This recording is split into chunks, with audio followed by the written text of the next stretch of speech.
Hello everybody, it's Dark Matter here and we're going to be trying to see that gas gauge? Yeah, man, I'm way out of gas, huh?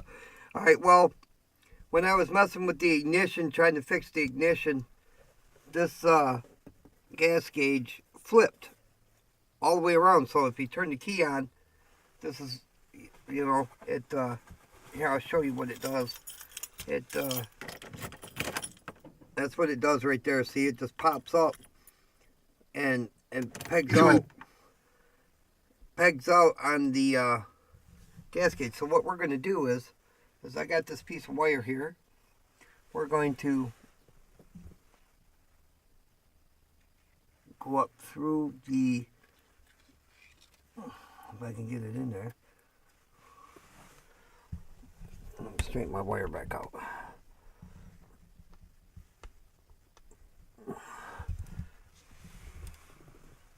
We're gonna go right through there. All right, and we're going to try to push that. If I can't get that.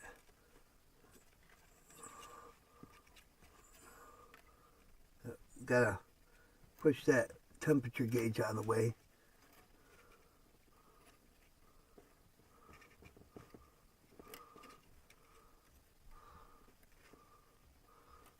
So I don't have a very good piece of wire here. No, go up. There you go. Alright, and then you get behind this, and then just keep pushing, and look, it's almost there. There we go. Alright, see where it's at? Alright, we're going to turn it on. There it popped.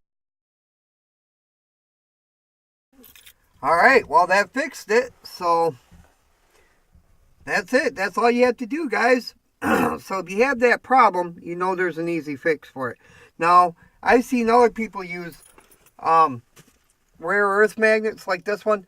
Now, I tried this one and it does not have enough strength. Alright, because the plastic is just too far away, or the magnet just ain't strong enough to do it. So I had to go with the wire, and I went right through this hole right here. Okay, so give it a shot if you have that problem. Appreciate you guys watching, and y'all have a great day. I'm your buddy. I'm your friend. I'm Dark Matter, and I'm out.